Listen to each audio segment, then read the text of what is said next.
সবাই কি দেখতে পাচ্ছ? স্লাইড দেখা যাচ্ছে? জি স্যার, দেখা যাচ্ছে স্যার। আমরা আজকে ব্লাস্ট ফার্নেসের এই টোটাল ব্লাস্ট ফার্নেস সম্পর্কে আমরা জানবো। এতদিন পর্যন্ত আমরা প্রথম পড়লাম হচ্ছে যে সায়েন্স সম্পর্কে, ব্লাস্ট ফার্নেসে যে রিঅ্যাকশন হয়, রিঅ্যাকশন সায়েন্স যেটা সেটা। এরপরে আমরা কিভাবে র মেটেরিয়ালস প্রিপেয়ার করা হয় অর্থাৎ এবং র মেটেরিয়ালস এন্ড আউটপুট এই জিনিসগুলো আমরা দেখলাম। এখন হচ্ছে যে ফার্নেস, টোটাল ফার্নেসের লেআউট, যেটা ফার্নেসের কোন পার্টকে কি বলা হয় এবং কিভাবে কোন জোনে রিঅ্যাকশন হয়, রিঅ্যাকশনের ইউনিটিস গুলো আমরা পড়ে ফেলছি। এখানে হচ্ছে তোমাদের সরাসরি দেখার জন্য যে এখানে এই জোনে এই রিঅ্যাকশন গুলো হয়, এই জিনিসগুলা। তাহলে আমরা এটা শুরু করি। সেটা হচ্ছে তারপর যে ফার্নেসের লাইনিং, কি কি ফার্নেস লাইনিং ইউজ করা হয়, কোন জোনে কি লাইনিং ইউজ করা হয়, এই জিনিসগুলো প্ল্যান লেআউট করা হয়, ফার্নেস ডিটেলস। তোমরা এই ছবিটা দেখো, এখানে একটু ভালো করে দেখো। এটা একটা ব্লাস্ট ফার্নেসের লেআউট। এর আগেও যদি দেখানো হচ্ছে, কিন্তু ডিটেল আমরা ডিসকাস করিনি।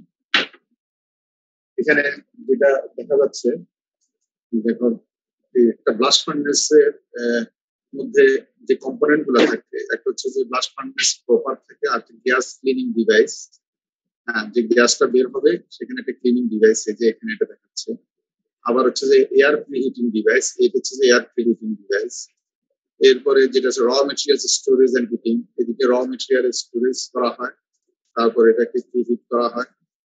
এই দিক দিয়ে তোমার র মেটেরিয়ালস চার্জ করতেছে, তারপর লিকুইড প্রোডাক্ট ডিসপোজাল এই জায়গাগুলোতে।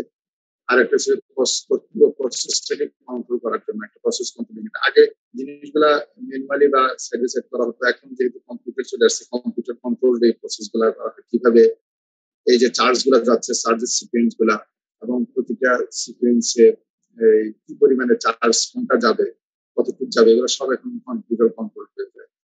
তারপর এখানে গ্যাস ক্লিনিং সিস্টেম একই অবস্থা, সবগুলো এখানে এই তারপর হচ্ছে যে তোমার preheat, air preheating device এখানেও একই। মানে মোট কথা হচ্ছে তারপরে এখানে কখন ডিসপোজাল হবে না হবে, এখানে এখন ম্যানুয়াল এই যে ইনভলভমেন্টটা এখন অনেক কমে আসছে। এই জন্য হচ্ছে প্রসেস কন্ট্রোল ইউনিট।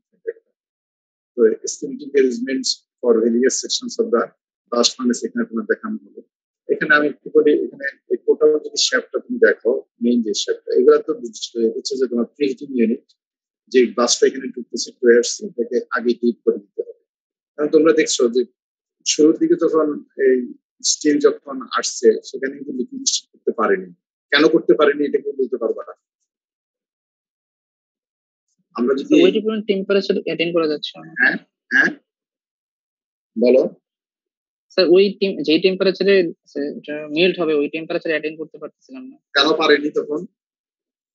স্যার তখন কোল্ড এয়ার দিতাম স্যার, তারপরে আবার ফুয়েল হিসাবেও তখন দেওয়া হচ্ছে যেটা হচ্ছে যে কোল্ড এয়ার, আর একটা হচ্ছে যে এয়ারের রেটটা বেশি দেওয়া যেত না। কথা বুঝছো?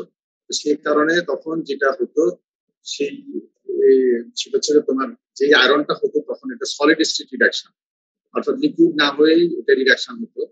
এটা আমরা দেখছি। এরপরে যখন আস্তে আস্তে, এবং তার প্রোডাকশন রেটও অনেক কম ছিল, তখন এখন এয়ারটাকে যখন স্পিডে দেওয়ার ব্যবস্থা হলো, এয়ার রেট বাড়ানো হলো টুয়ার্ডস, তখন দেখা গেল যে প্রোডাকশন রেটও বাড়ছে। আবার যখন প্রি হিট করলো তখন তার প্রোডাক্টিভিটিও বাড়ছে। সেই জন্য আর যদি তুমি গেল এই জিনিস, সেই জন্য প্রিহিটটা এখানে ইম্পর্টেন্ট। আর এই যে টোয়ার্স এদিক দিয়ে গ্যাস ঢুকছে, এখানে তুমি পুরো শেপটা যদি খেয়াল করো, পুরো ফার্নেসের ডিটেলসটা, এটা লেন্থ ওয়াইজ এটাকে থ্রড বলা হয়। আর এই যে এখানে দেখো, এখানে একটা হচ্ছে যে দেখো এই আপওয়ার্ড যেই এটা ন্যারো হয়ে আসতেছে, এখান থেকে এখানে হচ্ছে যে ওয়াইড থাকে, আর এদিকে আসতে দিকে ডাউনওয়ার্ড ডায়ামিটারটা কি হয়ে যাচ্ছে, আপওয়ার্ড এটা ডিক্রিজ করছে। এই একটা চেঞ্জ। আর একটা চেঞ্জ দেখো, এখানে একটা ভার্টিক্যাল জোন আছে, অথবা একটু সামনের উপরের দিকে এরকম দেখো, এটা প্যারালাল একটা অংশ। আর নিচে আবার দেখো এখানে একটা ডাউনওয়ার্ড একটা আছে, এখানে ওয়াইড থেকে এখানে কি হচ্ছে, ন্যারো হচ্ছে ডায়ামিটারটা। তাহলে এগুলোর একটা নাম আছে, যেমন এই যে উপরে ফ্লোর থেকে এই পর্যন্ত এটাকে শেপ বলা হয়, অথবা স্টেক বলা হয়, এই পর্যন্ত। আমার কার্সর মুভমেন্টটা কি তোমরা দেখতেছো? জি স্যার, দেখা যাচ্ছে। দেখা যাচ্ছে না? জি স্যার, দেখা যাচ্ছে স্যার, দেখা যাচ্ছে স্যার। আচ্ছা, তো এখানে দেখো ঠিক একইভাবে এখানে যে প্যারালাল দুটো যে অংশ আছে এটাকে বেলি বলা হয়, এটা কি বলা হবে, বেলি। আর পরের যে অংশটা আছে এখানে ডাউনওয়ার্ড, এটাকে ব্রোশ বলা হয়। আর এই এখান থেকে টোয়ার্স এর উপর থেকে এটা হচ্ছে ব্রোশ, এটা খেয়াল রাখবা। আর এই টোয়ার্স থেকে নিচের দিকে এই অংশটুকু যেটুকু পর্যন্ত তোমার লিকুইড মেটাল থাকে এটাকে বলা হচ্ছে যে হার্ট, এটাকে বলা হয় হার্ট। আমরা যদি এখানে একটু দেখি যে এই যে এখানে যে কথাটা বললাম যে the furnace interior is broadly divided into stack, এই যে স্টেক বলা হচ্ছে যে এইটুক থেকে এইটুক, দিস ক্রিটিক্যালি দেখো এই যে স্টেক। আর বেলি, এই যে অংশটুক প্যারালাল অংশটুক এইটুক বেলি। আর ডাউনওয়ার্ড যে অংশটুকু এটা বোস বলা হয়, বিলো দ্য বেলি এন্ড স্লোপিং ইনওয়ার্ডস গোয়িং ডাউনওয়ার্ড। আর এখানে এটাকে এই যে টোয়ার্স যেটা হট ব্লাস্ট এখানে যাচ্ছে। আর এই জায়গাটা তোমার কি আছে, এই অংশটুকু বলা হচ্ছে যে হার্ট। বিভিন্ন জিনিস দেখানো হলো যে এখানে ওয়েন দেওয়া হচ্ছে, এদিকে পিগ আয়রন ডিসপোজাল হচ্ছে, এটা স্ল্যাগ, এদিকে স্ল্যাগ ডিসপোজাল হচ্ছে, এদিকে তোমার এই যে র মেটেরিয়ালস প্রিপারেশন যেটা হচ্ছে, ওর বাইন্ডার দিয়ে তোমরা ওই যে প্যালেটাইজেশন করা হয়, এটা দেখছো ওই যে ওর প্রিপারেশন বা র মেটেরিয়ালস প্রিপারেশন আমরা এটা দেখছি। তো এখানে যেটা হচ্ছে যে অ্যাগ্লোমেরেটিভ ইউজ করা হয় অথবা সিন্টার্ড ইউজ করা হয়, নর্মাল ডিরেক্ট যদি সাইজ যদি ঠিক থাকে ওর ইউজ করা হয়, এই জিনিসগুলো এখানে। আর এখানে গ্যাস ক্লিনিং সিস্টেম, তুমি যদি এই ছবিটা দেখো এটা অনেকটা রিয়েল লাইক ছবির মতো এরকম।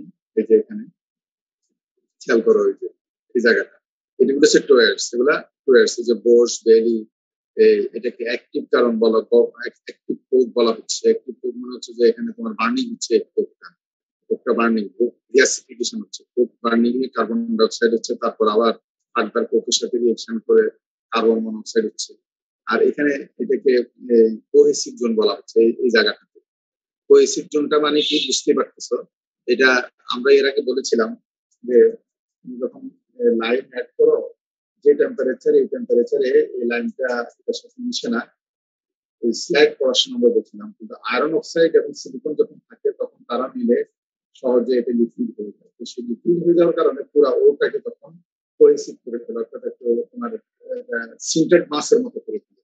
এই যে এই জায়গাটা, এই রেড জোনটা, এই কথাটা, এই জায়গাটা এটাকে কোহেসিভ জোন বলা হচ্ছে। হ্যাঁ, সিন্টেড অবস্থায়, কিন্তু এটা যখন ক্রস করে যায় তখন যেটা হচ্ছে যে এই স্ল্যাগ গুলা কি হয়ে যায়, ওই যে লাইনও ঢুকে যেতে থাকে আয়রন সিলিকেটের মধ্যে।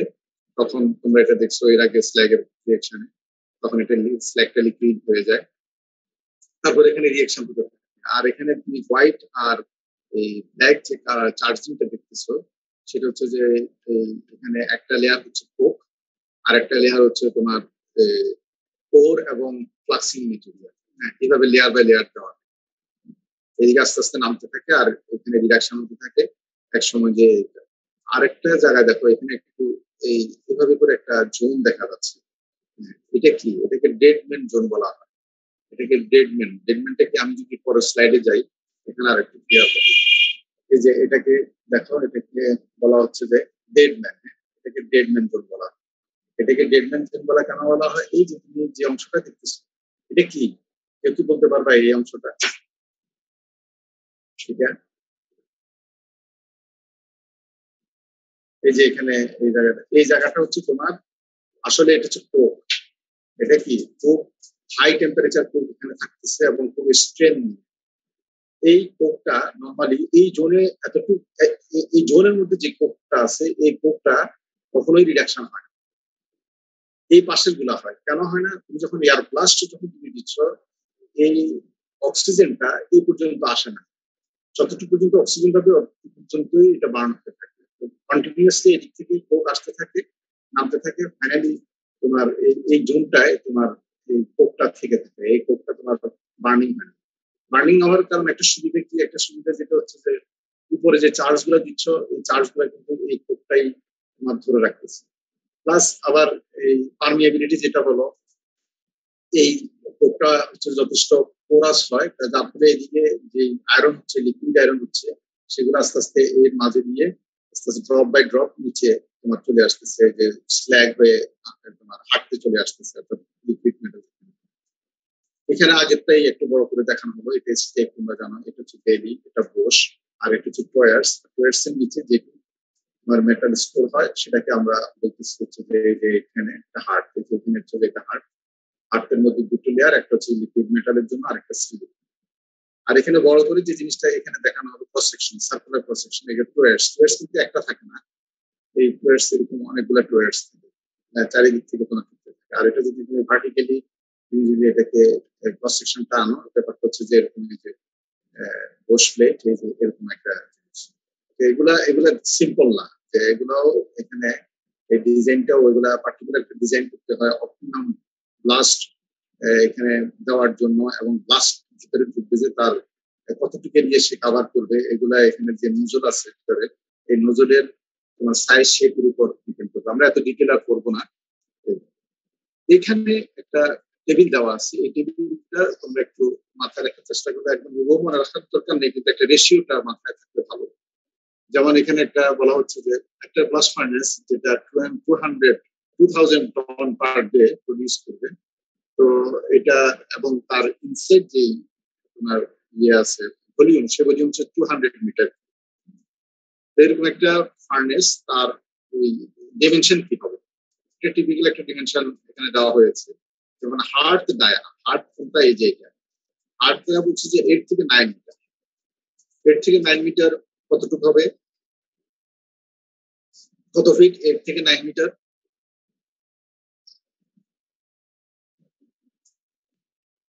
কথা আমার কথা শোনা যাচ্ছে নাকি, তোমরা শুনতে পাচ্ছ? 25 থেকে 30 ফিট। 9 মিটার কত কত ফিট হবে? 30 ফিটের কাছাকাছি। 30 ফিটের কাছাকাছি না? তুমি যদি চিন্তা করো একটা স্ট্যান্ডার্ড রুম, আমরা যে বাসা বাড়িতে থাকি যে স্ট্যান্ডার্ড রুম, তার সাইজ যদি 10 ফিট বাই 10 ফিট হয়, তাহলে এরকম 3টা রুমের সমান তোমার জায়গা থাকবে হচ্ছে যে হাতের এই ডায়ার। কথা বুঝছো? এইভাবে তোমাদের মনে রাখলে এটার সুবিধা হবে। নর্মালি এখন 10 বাই 10 যদি অনেক ছোট, ওইভাবে তোমরা চিন্তা করতে পারো, এটা ডিপেন্ড করে, ভেরি করে। 15, 10 এরকম হয় রুম গুলা। এখন এত ছোট বাসা, বড় বাসা থেকে ছোট বাসায় বেশি করা হয় কমার্শিয়ালি চিন্তা করে রুম বাড়ানোর জন্য। দেখা যায় যে 15, 20, 12 এরকম সাইজের হয়ে থাকে। তো যেটা বলা ছিল, তাহলে যদি 10 বাই 10, 10 ফিট বাই 10 ফিট যদি এরকম রুম তুমি চিন্তা করো, তাহলে 3টা রুমের সমান তোমার এই এরিয়াটা হয়। তারপর বোস ডায়া যেটা, এটা দেখো আরো 1 মিটার বেশি হয় বোস ডায়া। এই যে এটা হচ্ছে বোস। এখানে ঠিক আছে, এখান থেকে যে ম্যাক্সিমাম ডায়া যেটা বলতেছে, এটা হচ্ছে বোস ডায়া বাড়লো। এখানে প্রায় ওখানে যা থাকবে তার থেকে 1 থেকে 2 মিটার এটা বেশি হবে, এই যে বোস ডায়া যেটা আপওয়ার্ড হয়ে গেল। বেলিটা এটাই থাকবে, বসে আপওয়ার্ড যে ডায়াটা, এটা বেলিটার ডায়া থাকবে। এরপরে হার্টের যে হাইট আছে, তুমি দেখো এই যে হার্টের যে এখান থেকে টয়ার্সের নিচ থেকে এই পর্যন্ত, এই হাইটটা 3 থেকে 4 মিটার। তাহলে 3 থেকে 4 মিটার কয় ফিট হবে? 13 ফিট একটু বেশি হবে, 14। 10 ফিট। 10 ফিট হলে 10 ফিট থেকে 11 ফিট ধরো, তাহলে 11 ফিটে তুমি 5.5 ফিট হাইটের দুজন মানুষের সমান হাইট হবে। বুঝতে পারছো? তাহলে দেখো, তাহলে হার্টের হাইটটা কিন্তু অনেক। আমাদের যে রুফ দিয়ে থাকি, বিল্ডিং এর যে রুফের হাইট একটু বেশি হয়। এরকম হাইট থেকে। তারপর হচ্ছে এরপরে দেখো বোস হাইট যেটা, এই যে বোসের যে এই অংশটা, বোস হাইট যেটা, সেটা হচ্ছে যে ওই যে 3 থেকে 4 একই রকম। 10 ফিট থেকে 11 ফিট ধরো, 11 ফিট। এরপরে স্টক লাইন ডায়া এবং স্টেক হাইট। স্টেক হাইট বলতে বোঝাচ্ছে যে এখান থেকে এই পর্যন্ত পুরোটাকে স্টেক বলা হচ্ছে, এটাই মেজর হাইট। এখানে 18 থেকে 20 তোমার মিটার, প্রায় ধরো কত 21, 51 ফিট, 51 ফিটের মতো ধরো, 50 ফিটের মতো। 50 ফিট তাহলে চিন্তা করো কতটুকু হাইট হবে। তুমি 10 ফিট যদি একতলা একটা বিল্ডিং ধরো, এটা 5 তলা বিল্ডিং এর সমান এরকম হবে। এটা হচ্ছে স্টেক হাইট। আর স্টেক ডায়া যেটা, যেটা বলছে 5.5 থেকে 6.5, যে উপরের দিকের অংশটার কথা বলতেছে। ডাউনওয়ার্ড তো তোমার যেটা আছে যে আর বোর্ডের যেটা 9 থেকে 10, এটা টোটাল হাইট যেটা বলা হচ্ছে, টোটাল হাইট 30 থেকে 32, এখান থেকে শুরু করে এখান পর্যন্ত টোটাল যে হাইটটা এটা 30 থেকে 32। আর ইউজফুল ভলিউম যদি 200 মিটার কিউব এরকম যদি একটা হিসাব করে, তাহলে আসলে ভিতরে যে ইউজ হচ্ছে যে এগুলো তো বাদ যাবে, এই অংশটুকুগুলো ইউজফুল ভলিউম হচ্ছে 1400 টু 1600 মিটার কিউব। মূলত এরকম একটা জিনিস, তোমরা এটা একটু মনে রাখো, হার্ড ডায়াটা 8 থেকে 9 মিটার, এভাবে করে একটু খেয়াল করো। তাহলে দেখা গেল যে জিনিসটা আমরা ছবিতে যত দেখতেছি যে জিনিসটা ছোট, আসলে এটা ছোট না, এটা অনেক বড়, সেই তুলনায় অনেক ফিজিক্যাল ডাইমেনশনটা অনেক বেশি। যার ফলে এখানে যে চার্জ গুলা হয়, এই চার্জ গুলা যে তুমি দেবা, এই চার্জ গুলা দেওয়ারও মেকানিজমটা অনেক রিসার্চ করে এটা বের করা হয়েছে। কারণ নর্মালি আমরা ওই দিলাম, তাহলে এটা হলে কি হয়ে যাবে, এখানে সেগ্রিগেশন হয়ে যাবে, লাইট গুলো একদিকে যাবে, দেখা যাবে যে কোক গুলো একদিকে চলে যাচ্ছে, ওরগুলা ভারী থাকে, ওর একদিকে চলে যাচ্ছে, ফ্লাক্সিং গুলা একদিকে, তাহলে ইনহোমোজেনিয়াস একটা চার্জিং ব্যবহার। আমরা চার্জিংটা দেখবো, তো হোমোজেনিয়াস চার্জিং এর জন্য এখানে অনেক বড় একটা মেকানিজম এখানে ডেভেলপ করা হয়েছে ডে বাই ডে রিসার্চ করে। যাই হোক, এখন যেটা আসছে সেটা হচ্ছে যে তোমার ব্লাস্ট ফার্নেস রিঅ্যাকশন। তোমরা এই রিঅ্যাকশনের আমরা ডিটেইল কিন্তু পড়ে আসছি, এখন কোন জোনে কি রিঅ্যাকশন হয় তোমরা এক নজরে তোমরা এটা দেখে বুঝতে পারবা। যেমন এখানে the major reactions are classified as follows, এগুলো আমরা দেখে আসছি বিচ্ছিন্নভাবে, আমরা ওখানে রিঅ্যাকশন কিনেটিক্স আমরা দেখছি। এটা প্রথম হচ্ছে যে যখন উদ্ভিদ ঢুকবে তখন removal of moisture from the raw materials থেকে শুরুতে যখন চার্জটা ফার্নেসের উপরে ইন করবে, এখানে যে জিনিসটা দেখানো হচ্ছে এই একটা ফার্নেসের হাইট দেখানো 2 ইয়ার্স থেকে তোমার 20 মিটার একটা হাইট দেখানো হবে, যে টপ মানে 20 মিটার হাইট একটা ব্লাস্ট ফার্নেসের দেখানো হবে, এটা টপ। এদিকে যখন যাবে তখন তোমার এটা ময়েশ্চার রিমুভ হবে র মেটেরিয়ালস থেকে, কারণ টপ গ্যাস যেটা আছে সেই টপ গ্যাস তোমার 100 থেকে 250 ডিগ্রি নিয়ে বের হয়, কিন্তু তার আগে তার টেম্পারেচার আরো বেশি থাকে।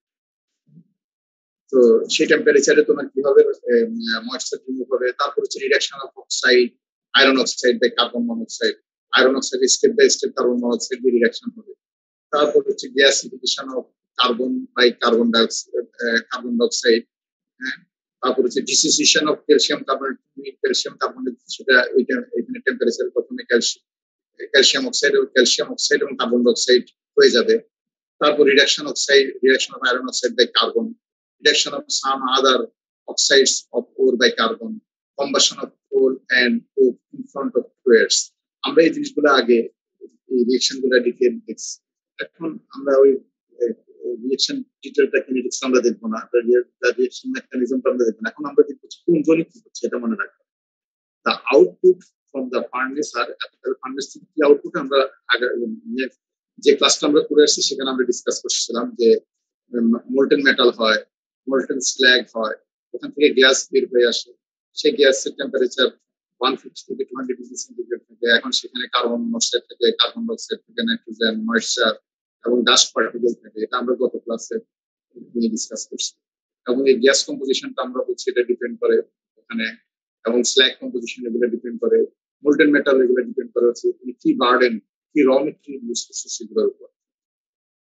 এখন আমরা এই পুরো জিনিসটাকে আমরা এভাবে করতে পারি যে একটা লোয়ার জন্য কি রিঅ্যাকশন হয়, আর একটা মিডল জন্য কি রিঅ্যাকশন হয়।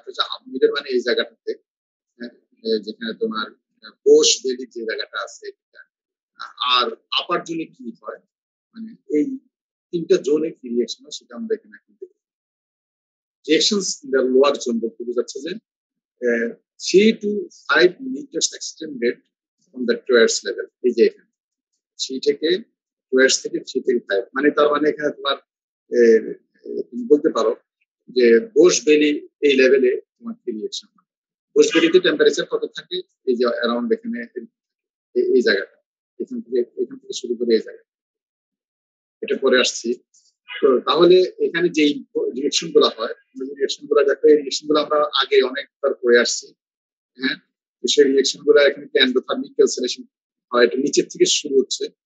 তো এখানে যেটা হচ্ছে যে এই যে ক্যালসিনেশন অফ লাইমস্টোন, তারপরে direct reduction of iron oxide, কারণ এখানে কোনো O3 বা Fe3O4 থাকবে না, এখানে থাকলে এটা ওস্টেট থাকবে। তারপর সিলিকা, এটা তোমরা দেখছো, ওই যে সিলিকন কিভাবে চলে আসে, ম্যাঙ্গানিজ কিভাবে চলে আসে, ফসফরাস কিভাবে লিকুইড মেটালে আসে, সেখানে আমরা এই রিডাকশন গুলো কিন্তু করে আসছি। এন্ডোথার্মিক ডিরেক্ট রিডাকশন অফ, এখন এই জন্য দেখবা এই জোনটাকে এটাকে ইনডাইরেক্ট জোন বলা হয়, আর এটাকে ডিরেক্ট রিডাকশন বলা হয়। এটাকে ইনডাইরেক্ট রিডাকশন বলা হয় জোন, আর এটাকে ডিরেক্ট রিডাকশন জোন বলা হয়। তো এখানে আসতেছে এন্ডোথার্মিক সালফার রিমুভাল। সালফার কিভাবে আসছে, আয়রন সালফাইডের সাথে আর আয়রন লিপিডের মধ্যে সালফার ঢুকে যাবে, ক্যালসিয়াম অক্সাইড দিলে তুমি সালফারটা কিভাবে আয়রন থেকে রিমুভাল হয় সেটা। তারপর এখানে যে কম্পাশন অফ কার্বন, কার্বনের সাথে অক্সিজেন রিঅ্যাকশন হয়ে যে মেজর হিট তো এখান থেকে আসে। এন্ডোথার্মিক রিডাকশন, কার্বন মনোক্সাইডের রিঅ্যাকশন এন্ডোথার্মিক, তোমরা এটা জানো, এটা অ্যাবাভ 1000 ডিগ্রি সেন্টিগ্রেড।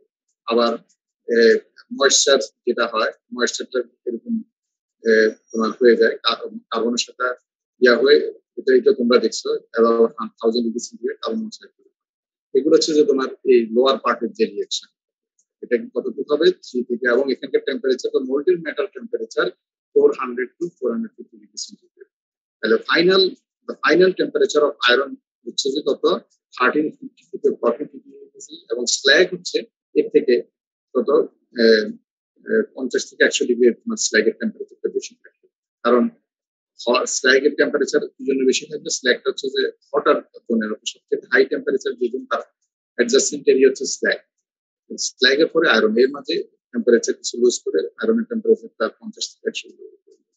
তুমি যদি এখানে দেখো বোস, এটা হার্ট, এই যে হার্টে তোমার লিকুইডের টেম্পারেচার কত এটা দেখাচ্ছে। তুমি কালার গুলো যদি দেখো খেয়াল করো, তাহলে কালার দেখলে দেখবে যে এই উপরের দিকে জোনে হচ্ছে 83 আছে, এবং এখানে এই লো টেম্পারেচারে তোমার এটা 83 উপর হয়ে যাবে। এই যে এই জায়গাটা দেখো, এই জায়গাটা হচ্ছে 83 উপর হয়ে গেল। এরপরে এই জায়গাটা দেখো, এই কালারটা এটা এফইও হলো, এফই হলো। এরপরে যেটা আসতেছে এই জায়গাটাতে এবার এফই হওয়া শুরু। এই এফিটা কিন্তু তোমার লিকুইড নেই, এই এফিটা বলা হচ্ছে সলিড।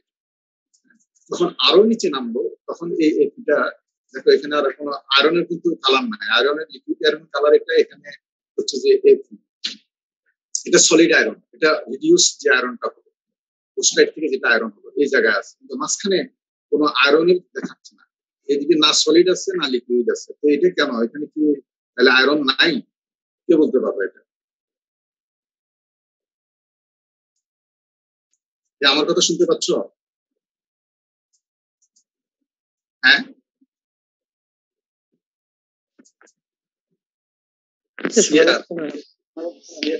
তোমার কথা রেসপন্স না করলে আমি তো বুঝি না, আমি তো আসলে নেট থেকে আউট বুঝি না।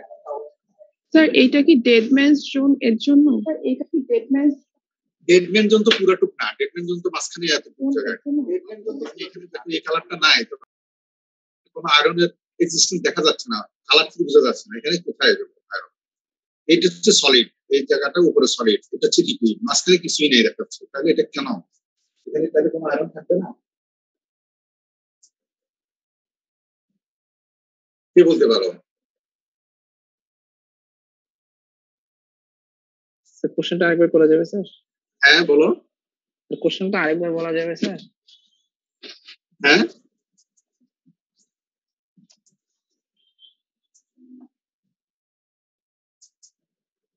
বলো। এখানে তাহলে আয়রন নাই?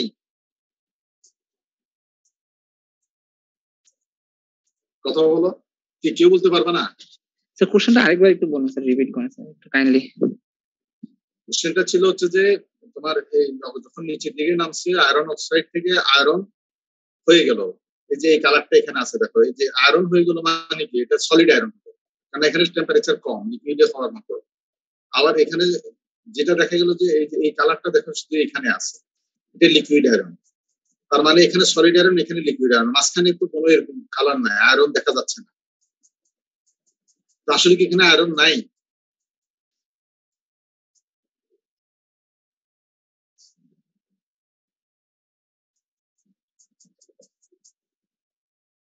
কি কেউ বলতে পারবে না?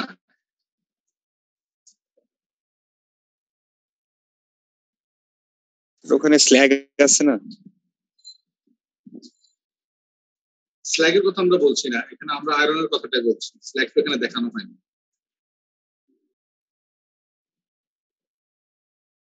হ্যাঁ,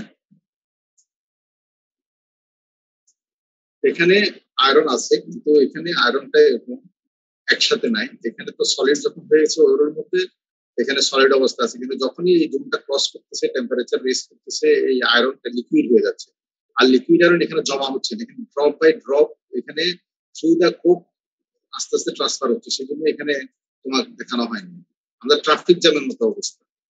ট্রাফিক জ্যাম কি এমনি নর্মালি রাস্তায় যদি গ্রিন দেখা যায়, তার মানে কি সেখানে গাড়ি নাই, আছে কিনা? গুগল ম্যাপে যে দেখো না যে তোমার ট্রাফিক দিলে দেখা যাচ্ছে কোথাও রেড কালার, কোথাও গ্রিন কালার। গ্রিন কালারের মানে কি বোঝা যায়? সেখানে কোনো গাড়ি নেই নাকি? ফাঁকা একদম, গাড়ি আছে কিন্তু মানে জ্যাম জ্যাম নেই, জ্যাম জ্যাম নেই। আর যে জায়গায় রেড হয় সেখানে কি এখানে জ্যাম হয়ে আছে, অর্থাৎ দাঁড়িয়ে আছে, তাই না? সেখানে একই জিনিস। এখানে এই কালার এখানে এখানে ছিল সলিড, যখন হলো এগুলো একসাথে ছিল। এরপরে ড্রপ বাই ড্রপ যখন হচ্ছিল, এই জায়গাটা গ্রিন জোন হয়ে গেছে তোমার ট্রাফিক জোন। আবার এখানে যে আরেকটা সিগন্যাল পেয়েছে, এখানে আর ক্লিয়ার হতে পারতেছে না, জমা হচ্ছে, এই জন্য এখানে লিকুইড এরর, এই জন্য এখানে দেখেন। যাই হোক, এখানে এটা এই দেখানো হচ্ছে যে এটার দেখানোর অর্থ হচ্ছে যে এখানে কোন জোনে কত টেম্পারেচার একটা ধারণা, আর কিভাবে তোমার আয়রন অক্সাইডটা রিডাকশন হচ্ছে। এখন আমরা চলে আসি মিডল জোন, যেটা বলা হচ্ছে টেম্পারেচারস অফ দ্য সলিডস, এন্ড যেটা হচ্ছে যে ওই যে ভ্যালি উপরে যেটা হচ্ছে বড় জোন যেটা বলা হয়, the temperature of the solids and gas are near identical, হ্যাঁ, কত 800,000 ডিগ্রি সেন্টিগ্রেড, যেটা আমরা বললাম known as isothermal or thermal reserve zone. Most of the state indirect reaction occurs. এই যে এখানে যে কথাটা আমরা এখন মাত্র ডিসকাস করে আসলাম, যে এখানে স্টেট থেকে এখানে another reactions occurs in the middle zone known as the water gas shift reaction. এই যে কার্বন মনোক্সাইড ওয়াটারের সাথে রিঅ্যাকশন করে, এটাকে ওয়াটার গ্যাস বলা হয়। কার্বন ডাইঅক্সাইড প্লাস এই হাইড্রোজেন তৈরি করে, এবং বলা হচ্ছে যে এই জোনটা, যে জোনটা মিডল রিঅ্যাকশন জোন, এটা বলা হচ্ছে 50 থেকে 60% অফ দ্য ফার্নেসের ভলিউম অকুপাই করে। অর্থাৎ মোস্ট অফ দ্য এই মিডল জোনে যে রিঅ্যাকশনটা হয়, এই জোনটা হচ্ছে সবচেয়ে বেশি তোমার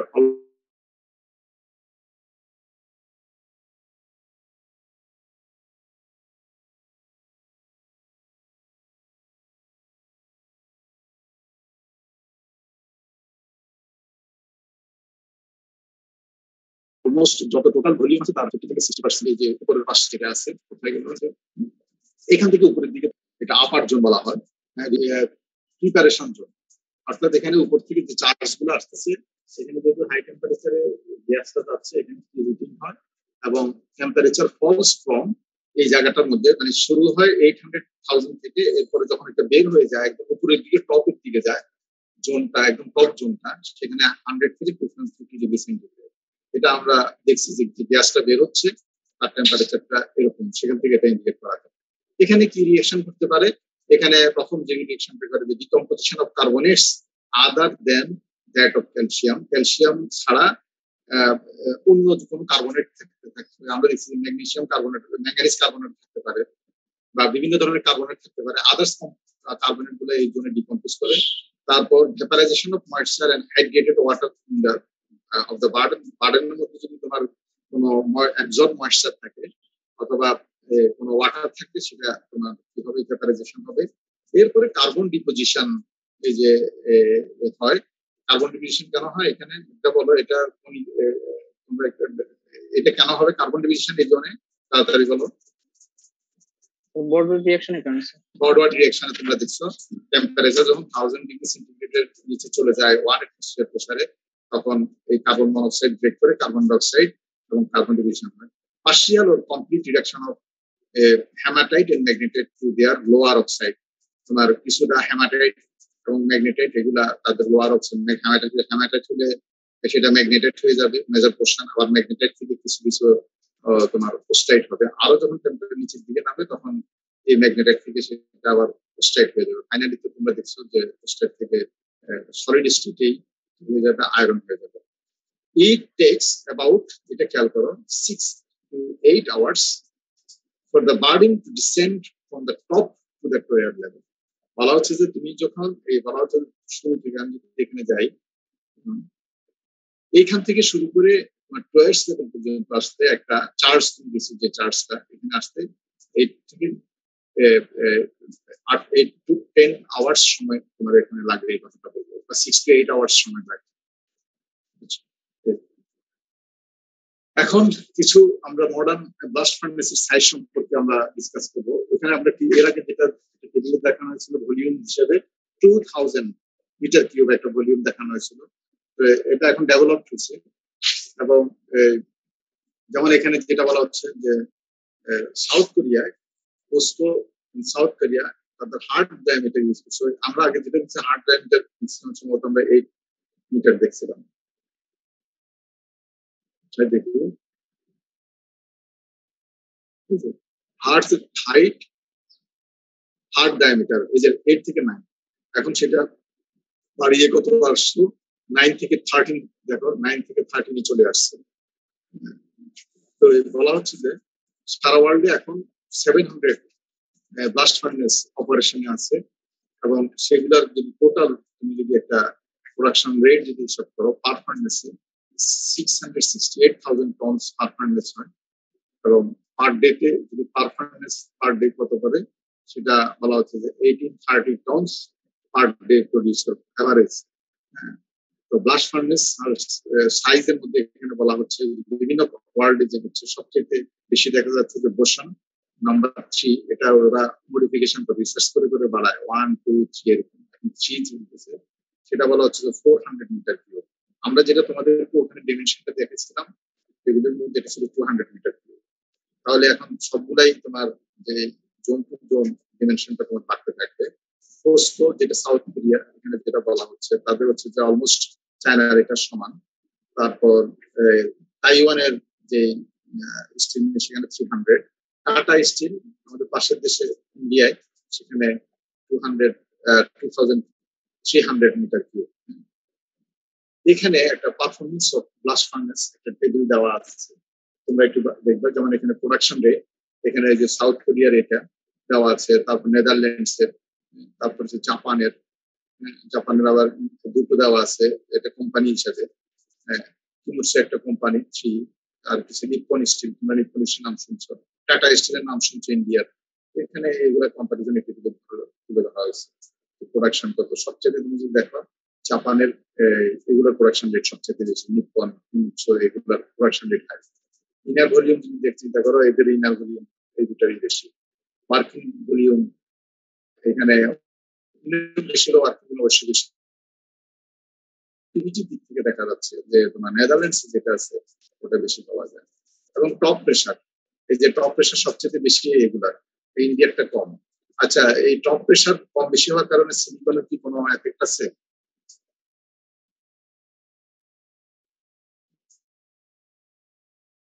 বেশি হলে কোনো অ্যাডভান্টেজ পাওয়া যায়? আমার কথা শুনতে পাচ্ছ?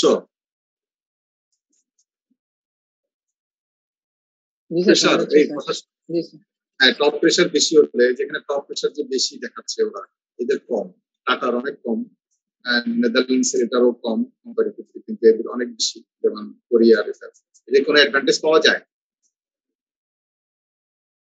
টপ প্রেশার বেশি পেলে এটা বলতে পারার কথা, গতকালকেও পড়ানো হয়েছে, গত পরশু দিন। বলতে পারতেছো না? হ্যাঁ, টপ প্রেশার যদি বেশি হয় তাহলে সিলিকন ট্রান্সফারটা কম হয় না হট মেটালে। যে ইন্ডিয়ান যে আয়রন পাওয়া যায় সেখানে তোমার আমরা বলছিলাম সিলিকনটা বেশি আসে, তখন আমরা বললাম না যে ইন্ডিয়ান আয়রনে ব্লাস্ট ফার্নেসে টপ প্রেশারটা কম থাকে। টপ প্রেশার কম হওয়ার কারণে সিলিকন ট্রান্সফারটা বেশি হয় লিকুইড মেটালে, বলছিলাম না গত ক্লাসে? হ্যাঁ, আচ্ছা যাক, অক্সিজেন এনরিচমেন্ট কতটুকু করা, অর্থাৎ তোমার যে ব্লাস্ট দিচ্ছে সেই ব্লাস্টের ভিতরে অক্সিজেন এত পার্সেন্ট অক্সিজেন এখানে দিচ্ছে।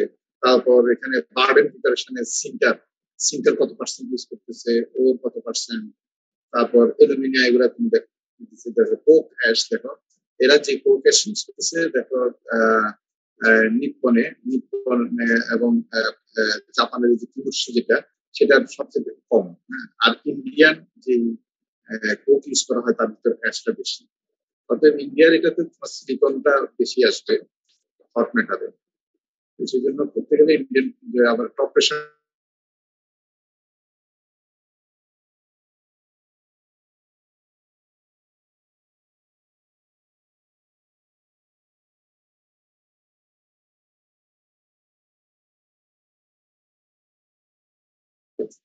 এখানে স্ল্যাগটা কম আসছে। এইগুলো আর ব্লাস্ট ফার্নেস ব্লাস্ট টেম্পারেচার যে ব্লাস্টটা ইনসাইডে তুমি দিচ্ছ অর্থাৎ টুয়ার্ডসে ঢুকাচ্ছ, দেখো ব্লাস্ট টেম্পারেচার অনেক হাই, 1200, 1162, তারপরে এটা এই যে অনেক অনেক হাই, সবগুলাই অলমোস্ট থাউজেন্ডস এর উপরে, প্রায় 1100 কাছাকাছি, 1100 অ্যাবাভ। আগে কিন্তু এত দেওয়া যেত না, শুরুর দিকে একদম স্টিলের শুরুর দিকে তোমরা দেখতে পারো। এরপরে এই গেল হচ্ছে যে মোটামুটি আমরা একটা ব্লাস্ট ফার্নেস সম্পর্কে জানতে পারলাম, তার বিভিন্ন জোন সম্পর্কে জানলাম, রিঅ্যাকশন হতে পারে সেটা জানলাম। আরেকটা হচ্ছে যেটা জানলাম যে কম্পারেটিভ একটা ডেটা দিয়ে আমরা প্রোডাক্টিভিটি দেখলাম। এখন লাইনিংটা, রিফ্লেক্টরি লাইনিং এর উপর একটা ব্লাস্ট ফার্নেসের লাইফ ডিপেন্ড করবে। আগে যেটা 1960 পর্যন্ত 4 থেকে 6 বছর একটা ব্লাস্ট ফার্নেস করতে পারতো, এখন রিসার্চের ফলে ভালো রিফ্লেক্টরি লাইন চলে আসছে, এখন 15 থেকে 20 বছর পর্যন্ত তোমার একটা রিফ্লেক্টরি লাইনিং এর লাইফ থাকে, যার ফলে তুমি একটা ব্লাস্ট ফার্নেস যখন করো 15 থেকে কন্টিনিউয়াসলি 20 বছর পর্যন্ত তুমি এটাকে রান করাতে পারো। তো এখন এই রিফ্লেক্টরি লাইনিং এর যে তোমার ফেলিউর গুলো হয় কি জন্য হয়? কার্বন মনোক্সাইড অ্যাটাক হয়, action of alkali and other paper, high temperature, abrasion by moving solid surge. তোমার যে সলিড সার্জ গুলো আছে সেটা ফার্নেস ওয়ালের কাছ দিয়ে যখন নিচের দিকে নামতে থাকে, ওটা যদি খুব কমপ্যাক্ট অবস্থায় থাকে থাকে তখন এটা ওয়ার হতে থাকে, ইরোশন হতে থাকে, তখন এটা হাই টেম্পারেচারে তোমার attack by molting slag and metal.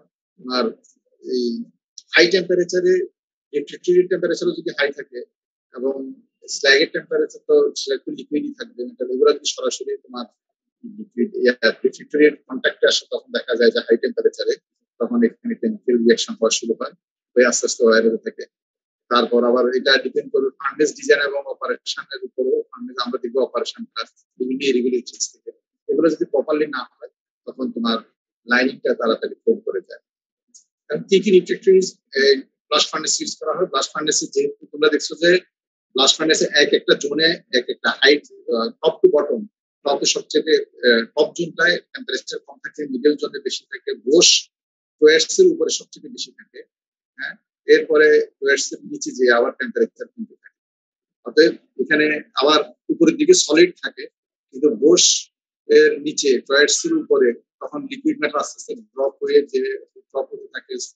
তারপর হচ্ছে যে স্ল্যাগ গুলো লিকুইড হয়ে যায়, কিন্তু টুয়ার্ডস এর নিচে যখন এটা চলে যায় তখন হাঁটতে সেখানে লিকুইড মেটাল পুরোটাই লিকুইড অবস্থায় তোমার রিফ্লেক্টরি কন্ট্যাক্টে আসে এবং স্ল্যাগটাও লিকুইড অবস্থায় রিফ্লেক্টরি কন্ট্যাক্টে আসে।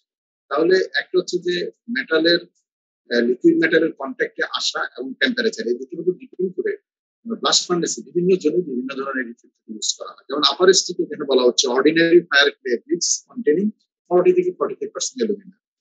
যে আপার স্টিকে তোমার সেখানে টেম্পারেচার কম থাকে, 40 থেকে 45% অ্যালুমিনা ব্রিক ফায়ার ক্লে তুমি ইউজ করতে পারো। আর লোয়ার স্টিকে যেটা বেলি এন্ড বোশ, সেখানে হাই টেম্পারেচার থাকে, সেখানে high duty fire clay bricks containing about 60% alumina. তাহলে এটা হচ্ছে যে যেটা নো ফায়ার রেজিস্ট্যান্স বা এই ব্রিক ইউজ করা হয়। আর বোশ রিজিয়ন এখানে হাইস্ট, এখানে বলা হচ্ছে সিলিকা কার্বাইড, এটা এক্সপেন্সিভ এবং এটা আরো হাই টেম্পারেচারে সাস্টেন করতে পারে এটা। আর যেখানে তোমার এই লিকুইড মেটাল এবং স্ল্যাগ, মেটাল এবং স্ল্যাগ লিকুইড অবস্থায় কন্ট্যাক্টে যাবে সেটা হচ্ছে তোমার কার্বন রিফ্লেক্টর ইউজ করা হয়। কার্বন মানে কি? আসলে কার্বনটাকে কি করা হয়? সিন্টার করা হয়। কার্বনটাকে যদি সিন্টার করা হয় এটাও একটা রিফ্লেক্টরের মতো হয়ে যায়, সিন্টার, তখন এটা হার্ড হয়ে যায়, সলিড ডেন্স হার্ড হয়ে যায়। যে তোমরা এই ধরনের ইলেকট্রোড বা ইলেকট্রিক আর্ক ফার্নেস ইউজ করা হয়, তোমরা দেখবে যে ইলেকট্রিক আর্ক ফার্নেস মোটা মোটা মানে প্রায় কত 1 ফিট না, 1 ফিট 8 থেকে 10 ইঞ্চি বা 1 ফিটও হয়, এরকম মোটা টায়ার গ্রাফাইট রডের মতো দেখা যায় বা বারের মতো দেখা যায়। এগুলো কিন্তু খুব ডেন্স, এগুলোকে সিন্টার করা। পরে লঙ্গার লাইনিং লাইফ, এরপরে আরো গবেষণা করে দেখবো যে না এই অবস্থায় যেটা আসে লাইফ বাড়ে আগে থেকে তারপরে রিঅ্যাকশন হয়ে যায়, তখন তারা কুলিং সিস্টেম করবে যে এগুলাকে যদি আমরা এগুলোর মধ্যে দিয়ে যদি ওয়াটার পাস করাতে পারি, রাখতে পারি, তখন আরো লাইফ বেড়ে যায়। তখন সেই জন্য বক্স কুলার সব cast iron steel tubes for stack different, যেখানে টেম্পারেচার একটু কম সেখানে এই ধরনের তোমার এই বক্স কুলার ইউজ করা হয়। এরপরে আরো হাই টেম্পারেচার বোর্স জোন, সেখানে রয়েছে box cooler of copper with copper tubes. কপারের কন্ডাক্টিভিটি স্টিলের থেকে আরো অনেক বেশি। যেখানে টেম্পারেচার বেশি হয় সেখানে এই যে বোর্ড জোনে তখন সেখান থেকে টেম্পারেচারটাকে থেকে টেম্পারেচারটাকে দ্রুত নিয়ে যাওয়ার জন্য এবং বক্স কুলার এবং কপার টিউব ইউজ করা হয়। এখানে কি করা হয়, the forced air or air water is passed through the pipe in the carbon lining in heart. Carbon lining এর মধ্য দিয়ে তোমার কি করা হয়, ওখানে তোমার চারিদিকে তোমার পাইপ দিয়ে দেওয়া হয়, পাইপের মধ্যে দিয়ে তোমার ওয়াটার অথবা এয়ার পাস করানো হয়, cold water cold air pass করানো হয় যাতে কার্বনের টেম্পারেচারটা মানে খুব বেশি বাড়তে না পারে।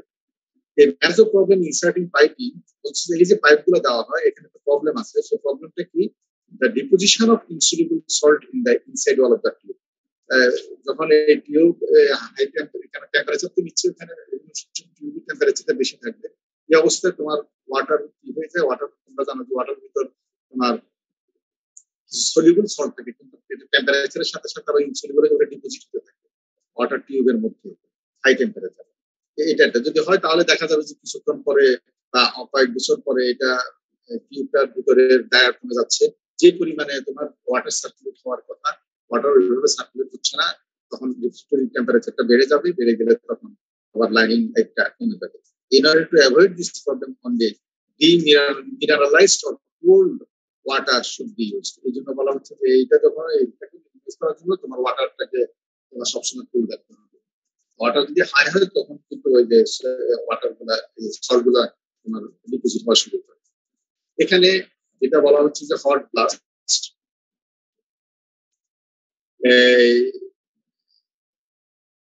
মডার্ন হট ব্লাস্ট স্টোভস মানে কি, তোমার যে ইয়াটা আসছে কি বলবো এটাকে,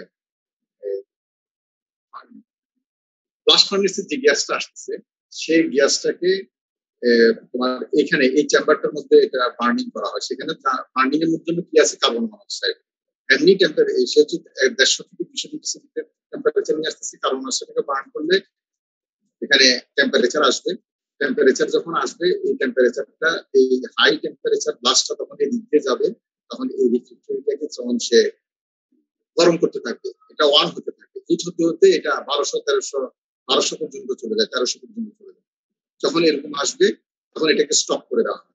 স্টপ করে দিয়ে তখন এই দিক দিয়ে তুমি যে এয়ারটা ফার্নেসে যাবে সেই এয়ারটাকে পাস করা হবে। কম্বাসন অফ, এখন এটা পাস করবে, এইভাবে পাস করে তখন এই যখন যাবে তখন এখানে যেহেতু 1200-1300 ডিগ্রি সেন্টিগ্রেড টেম্পারেচার এখানে রিফ্রিজারেটর দিকে, হ্যাঁ এই যে এইভাবে রিফ্রিজারেটর এটা হচ্ছে কম্বাসন, তো রিফ্রিজারেটর এই দিক দিয়ে এসে এটা এদিক দিয়ে আসছে কম্বাসন। এটাকে যখন হিট হয়ে গেল, এখন এয়ার যখন বাইরে থেকে তুমি এদিক দিয়ে পাস করাবে এই টেম্পারেচারটা নিয়ে যাবে, নিয়ে তখন ব্লাস্ট ফার্নেসের ভিতরে পাস করা হয়। এই জন্য এরগুলো দুটো থাকে, দুটো বা তিনটে থাকে। একটা হচ্ছে যে হিটিং হতে থাকে, একটা হিট হয়ে গেলে যখন দিতে যাবে আরেকটা ইঞ্জিনটাও আরেকটা কুল হয়ে গেল, সেটা আবার হিট হতে থাকে, অল্টারনেট করা থাকে। এটা হচ্ছে চার্জিং, এটা আমরা নেক্সট ক্লাসে দেখব। এখানে কি এটা দেখা যায়, এই যে এখানে তুমি দেখো জিনিস এখানে প্রথম ক্লিন করা হয়, প্রথম এখানে ডাস্ট পার্টিকেল থাকে, কার্বন থাকে, এখানে করা হয়, ক্লিন ইয়াটাকে এখানে পাঠানো হয়, এই যে এখানে এখানে পাঠাচ্ছে, পাঠাইয়া তখন ব্লাস্ট ফার্নেস গ্যাস এখানে বার্নিং করা হয়, কম্বাসন করা হয়। কম্বাসন করলে টেম্পারেচার অনেক বেড়ে যায়। এটা যখন এই ব্রিকের মধ্যে দিয়ে আসে, এই ব্রিক তখন ব্রিকের মধ্যে দিয়ে ব্লাস্ট ফার্নেস যখন গ্যাসটা আসে তখন এটাকে তোমার কুল করে ফেলে। ব্লাস্ট ফার্নেস এদিকে আস্তে আস্তে টেম্পারেচারটা দিয়ে এসে তখন এটা বাইরে পাঠিয়ে দেওয়া হয়, এর মাঝে এটা গরম হয়ে যায়, হিট হয়ে যায়। আর এখানে কি করা হয়, এটা অলরেডি হিটেড ছিল, যখন এটা হিট হচ্ছে তখন এই অলরেডি হিটেড যেটা আছে সেটার মধ্যে দিয়ে তোমার ব্লাস্ট পাস করা হয়, এখানে হট ব্লাস্টটা তোমার ফার্নেসের মধ্যে চলে যাচ্ছে। এটা যখন ঠান্ডা হয়ে গেল তখন এটা তো ইমিডিয়েটলি এটা গরম হয়ে গেল, হট হয়ে গেল। হট হয়ে গেলে তখন এটাকে তখন আবার গরম করতে থাকবে, ফার্নেস ব্লাস্টটা তখন এটা দিয়ে তখন আবার একটু আসছে, এটা কন্টিনিউয়াস হতে থাকে, এখানে অটো এটা হতে থাকে। এইভাবে করে এই জিনিসটা আসলে এটাকে হট স্টোভ বলা হয়, প্রিহিট করার জন্য। আচ্ছা স্যার, একটা দশ। ঠিক আছে, তাহলে আমরা আজকে এখানে শেষ করি। আমাদের কি 11টা ক্লাস আছে? 10টায়? জি স্যার, 10টা ক্লাস। আচ্ছা ঠিক আছে, তাহলে আমরা এখানে শেষ করি। স্যার একটা সিটি নেওয়ার কথা ছিল স্যার আমাদের নেক্সট উইকে। যেটি তোমাদের ইয়াকে ওই যে সিআরকে জানাবা 8টায় হতে স্যার হবে। রবিবার 8টায় নেওয়া যাবে স্যার? রবিবার 8টা। তোমাদের সাথে ক্লাস কয়টায়? স্যার আমাদের সাথে আপনি তো 8টায় সিটি নিতে চাইছিলেন স্যার 8 উইকে। 10টায় ক্লাস, হ্যাঁ নেওয়া যায়, রবিবার নেওয়া যায়। ঠিক আছে, এটা তোমরা ফাইনাল করে আবার জানাবা আমাকে। সিআরকে জানাবা, ঠিক আছে? ঠিক আছে, ক্লাস শেষ করি।